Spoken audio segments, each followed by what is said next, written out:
26, yo. Today is Friday, and on Fridays we got raw vlogs. Raw vlogs are recorded live in front of a steering wheel on my way to getting my Friday morning coffee delivered straight from the camera to you, raw and uncooked. If you're unfamiliar with the channel, I'm Alan. This is the MTV Alan channel.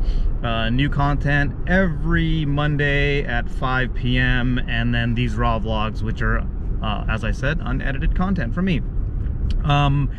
Today's channel news is that we're a little bit late today because I'm not going to work and I slept in, but I will be working on this Monday's video, which is a recap of last weekend's demo at the Path bike shop where Aaron Gwin showed up, hung out.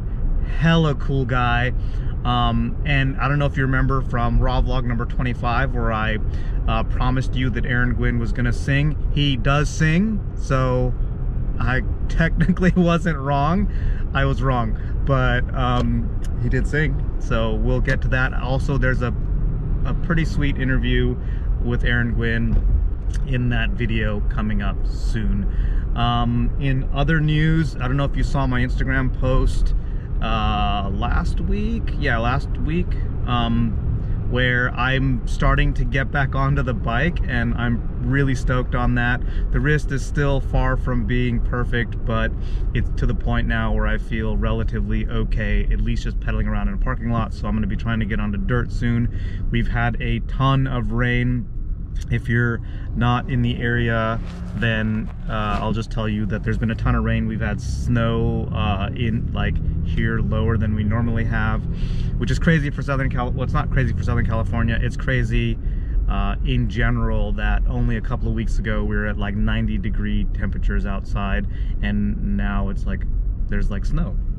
In any case, getting back onto the bike, my point about the rain was that I was going to try to get more onto the bike this weekend, but the trails are really inundated with water right now, so I might have to wait until next weekend before I get out there and start really pedaling. Maybe I'll pedal around on the asphalt. I don't find that particularly fun, but there's that. If there's any other channel news? I don't think so, and if there is, it's not that important. I'm gonna go with point of gratitude first, because point of curiosity leads into our main subject matter today.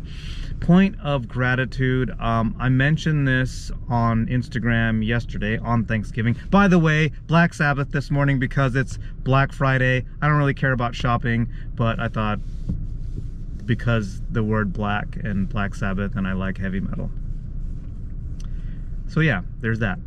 Anyway, what was I saying? Yesterday was Thanksgiving, and I made a gratitude post, and that gratitude Instagram post was about the fact that we have the outdoors to ride our bikes in, and then we have, you know, people out there digging trails, maintaining trails, and also trail advocacy groups, just all kinds of cool stuff. I did say we've got the outdoors, and it might seem like seems a little bit dumb to say that, because okay, you go outside, but the fact that in the United States we've got all these federal lands, we've got reserves, there's been all these initiatives, you know, like years and years ago, the Roosevelt era, those kind of things, where large swaths of land were set aside, were considered to be wilderness or some sort of category that made it so that you couldn't develop in those areas. You know, if it would be really easy in a capitalist economy, and I'm not saying capitalist in a negative way, some people sometimes think I'm talking negative about it, but in a capitalist environment, it's really easy to just kind of eat up the resources and end up with just everything being developed. So the fact that we have such huge parts of our country that are still dedicated to wilderness, still dedicated to an environment that reminds you of what the country would be like if there wasn't all this development if we didn't have, if there weren't humans around, or at least not in the numbers that we tend to be around in, yeah, quote unquote natural state of the environment. And also like parts of the country where you can go and get just a real legitimate perspective on our insignificance, as well as our significance, you know, both at the same time. Our insignificance as an individual, who you are when you're looking out. You know, if you go to any wilderness land and you look out at that landscape, you can very quickly feel very small, and I think that's good for all of us. But at the same time, when there's a lot of us having an effect on our ecologies, that those untouched lands would get ruined, or at least affected.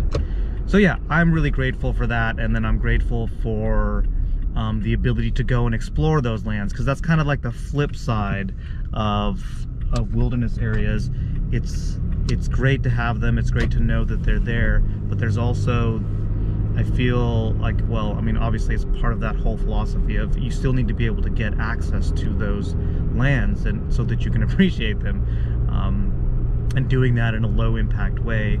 And as we mountain bikers know, mountain bike trails can be some of the most low impact ways of getting out into those wilderness areas, or not necessarily wilderness areas because there's still bicycle rules and stuff, but trails get you out there and you can experience these wilderness areas in a way that doesn't impact them heavily or much at all. So yeah, big old gratitude for that. Point of curiosity. So this gets into what we're just talking about, where illegal trails, right? Or poaching trails, or, you know, some people call them off-menu trails.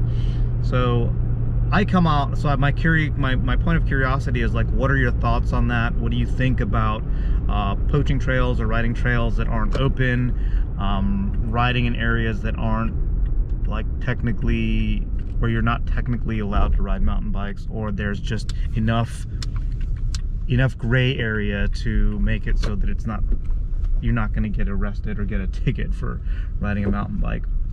I have my thoughts on this.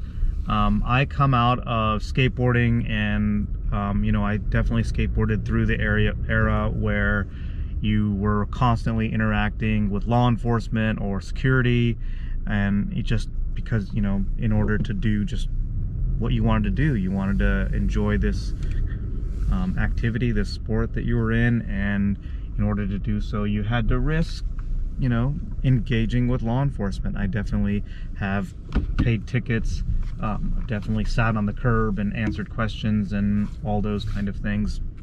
What I think is interesting is, well, what I'm curious about is what your thoughts are on those kind of things in regards to mountain biking. And, you know, has mountain biking ever seen an era like, kind of like the 90s in skateboarding, where there weren't skate parks, there were, you know, and then the place where you had to skate was generally in urban or suburban areas, and as a result you were, you know, riding on private property, or, you know, just city property, and then, you know, people felt like you were ruining stuff, and there was a lot of conflict there.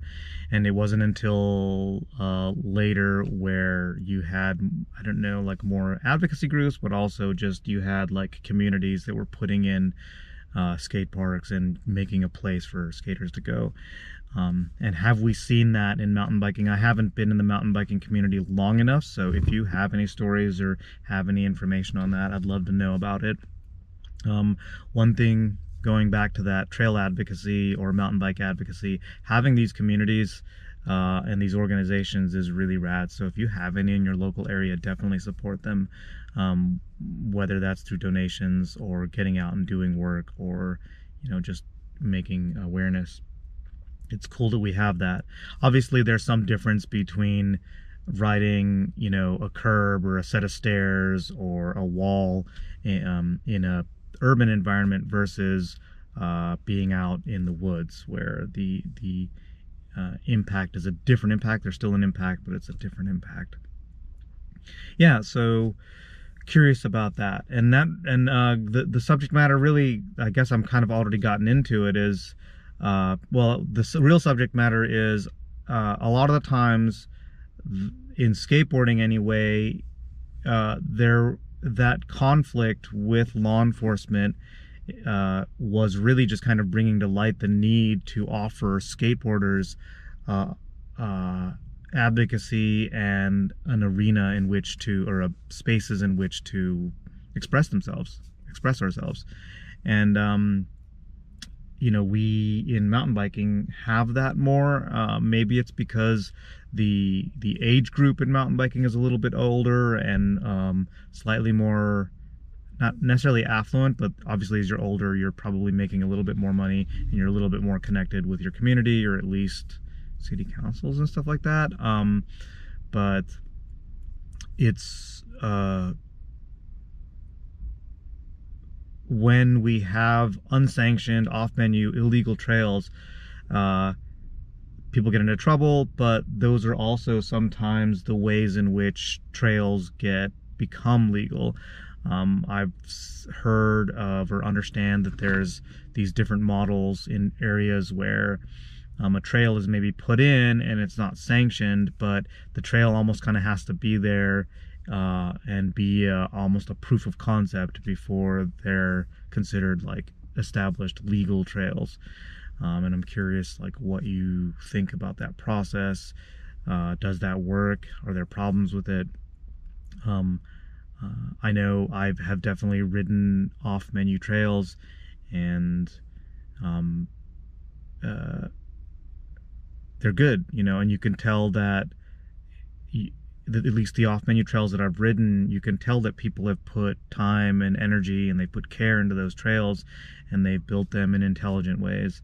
And, you know, they're not just out there building crazy features, you know, on the side of a mountain without any thought or regard for what that's going to do. Or maybe there is, you know, there's some of that, yes, of course, but obviously there's a range. But really just kind of the point being that we often see that it being illegal or against the rules doesn't necessarily mean that it's wrong. And there's this process of converting that kind of not allowed thing to become an allowed thing, to become an established thing. And I think that's cool that we have the groups that help us do that. But I don't know enough about that process, and I'm just curious about it. So yeah, that's our Black Friday, Black Sabbath Friday raw vlog. So I hope you dug it. Again, new mountain bike oriented content every Monday at 5 p.m. and these raw vlogs on Friday. If you want to see more of that, hit that subscribe button. If you dug this video, hit that like button. See you around.